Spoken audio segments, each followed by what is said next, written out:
And to President Museveni, in 1986, you asked for 4 years to reorganize the country and hand over power to a civilian government. We agreed. You personally said that Africa's problem was not the people, but the leaders who overstay in power. In 1990, you asked for 5 more years to be able to enact a durable constitution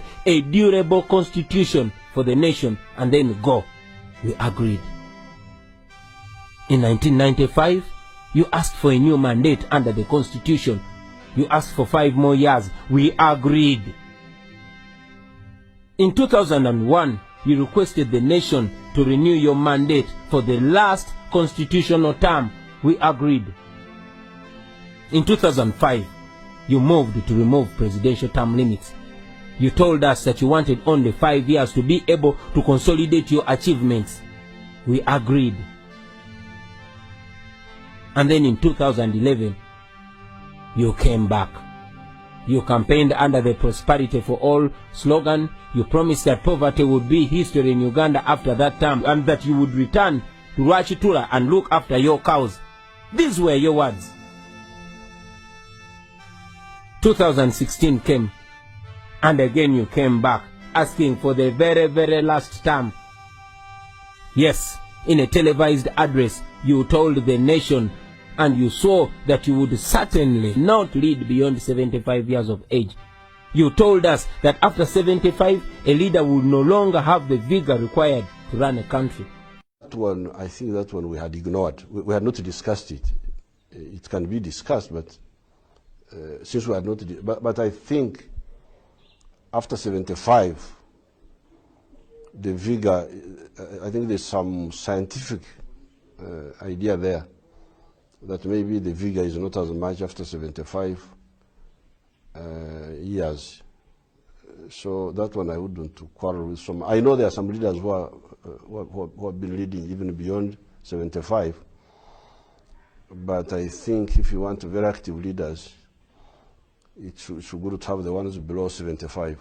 So are you saying you wouldn't go beyond 75 yourself, sir? Not at all. So are you saying you wouldn't go beyond 75 yourself, sir? Not at all. You promised that your last term would be a term pledging to fight and end corruption. Well, Mr. President, you have failed us on all these promises, and our hope was that you would end your term in 2021 and give way for the nation to begin a new chapter. And if you do that, the nation will be grateful for your contribution. Mr. President, Bob Marley said, you can fool some people sometimes, but you can't fool all the people all the time. You cannot lie to a whole nation and think each time you will get away with it. As a good reader of history, you should remember that history repeats itself with leaders who thought they were wiser than their generations. Those who thought that populations were gullible and easily manipulated. Usually there comes a time when people are tired. Ugandans are tired. They have been patient with you. They have been respectful and generous with you, knowing that in 2021 a new dispensation will come. Please do not abuse our trust and patience. Our children want to emulate a leader who does not lie to the country on national TV. Come out and repeat what you said on NTV's Patrick Kamara program when he asked you if you would go beyond 75 years. Not at all. Certainly not. That's what you said, Mr. President. And as the first citizen of Uganda, you should come out and inspire the nation to always be truthful to their word. Because as they say, a man is as good as his word. We cannot continue to have a president whose word we can no longer trust. Enough is enough. Now to you, my fellow Ugandans, especially the younger generation, I know you know the things I'm talking about because most of the problems I have mentioned affect you every day. Poverty, unemployment, uncertainty, exclusion, violence at the hands of the state, and many others. We only have this one chance.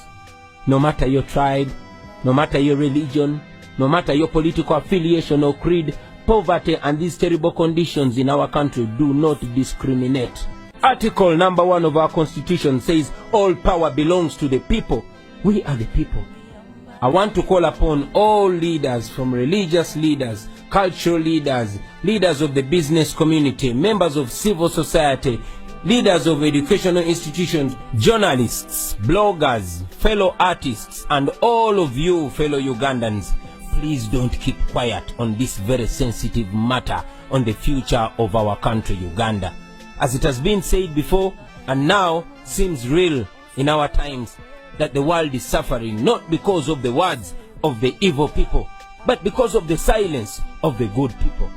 Speak up, or else your children in future will ask you what you did when the nation came to this point. Begin today and exercise your God-given right.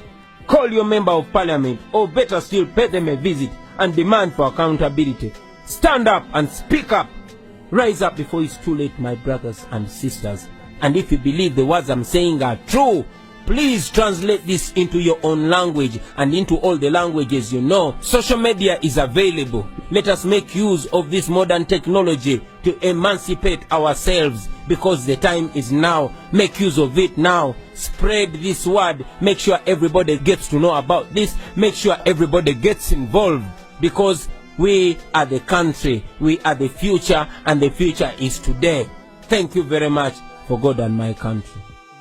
Sigenda kudda ku byakabula buteegero ng'ow'obusaasala omunnyo, kantuukire ku bubaka obuntumiddwa abakulu, era musseeyo omwoyo kuba nze nfuuse ng'ow'ekiwungu akulowoozaako n'akwokera lufuuka. Robert Kyagulanyi Ssentamu kati yafuuse ensonga erumya abayaaye, kubanga watali kuwannaanya azze okuvuganya ku kifo ky'omukulembeze w'eggwanga Uganda. Kyagulanyi yajjanga kibunoomu era tewalidda mulala, nga kye kimuleese okutambula naawe ngeri yakalannamu ak'ettooke ekkulu mumizi okujjawo ekitayiriro ng'ow'obusaaza ow'obuwala olwo obuyinza bw'abantu bubaddire mu kwesalirawo engeri eggwanga lyabwe gye lisaanye okuddukanyizibwamu. Omubanda wa Kabaka mwetegefu okugatta Uganda yonna, kubanga abaliwo baafuuka kyalema, nga n'olwekyo bannayuganda tebasaanye kubalinda kugenera mu buyinza batuuke okuwunzika nga n'emmamba ebanyeenyeza ngobero. Abamunyooma nti lubwa lukovvu, mukimanye nti balunyoomera ku kyoto bwe lutuuka ku nsiko nga luwera ennemba. Omwana wa ghetto akujjukiza nti y'obukulembeze bwe tebujja kuba bwakweyogezanga ng'ow'amali bw'ayassira embwa nti bw'eribulwa amannyo ndigisongolera emmambo. Agenda kukola butassa mukka butassa mwoyo okukakasa nti buli munnansi eby'obugagga by'ensi abigabanako kyenkanyi, ngeri ya luvulunguti abasajja lwe baliira ku magi. Ono omwana ddala nantalabika nga musezi aserera mu gaalubindi, kubanga mu kaseera mpawe kaaga k'amaze mu by'obufuzi atadde abanene ku bunkenke, ng'emitima gibasula ku mutwe ng'eyabuulira ku w'olugambo, ng'obuzira bwe kati bwa kigere kya mbogo kye beegezaamu nga teriiwo. Teweerabira nti akabonero manvuuli, olwo Ssentamu akwata enkasi n'essuubi nti wanaatuukira ku jjindikiro, nga bangi mutya bagamukadde asanze ennuuni y'olusuku mu lw'entemera, okuggyako nga mwagala kukiza munda ng'akaabira eddiba ly'enjobe. Robert Kyagulanyi Ssentamu yagwana obuyinza bw'eggwanga lino tuve ku biriwo eby'okwebambalika ng'omunafu alima ku kkubo, kubanga bulijjo n'okumyuka amaaso si buzira singa endege yabazigobesa mafumu na ngabo.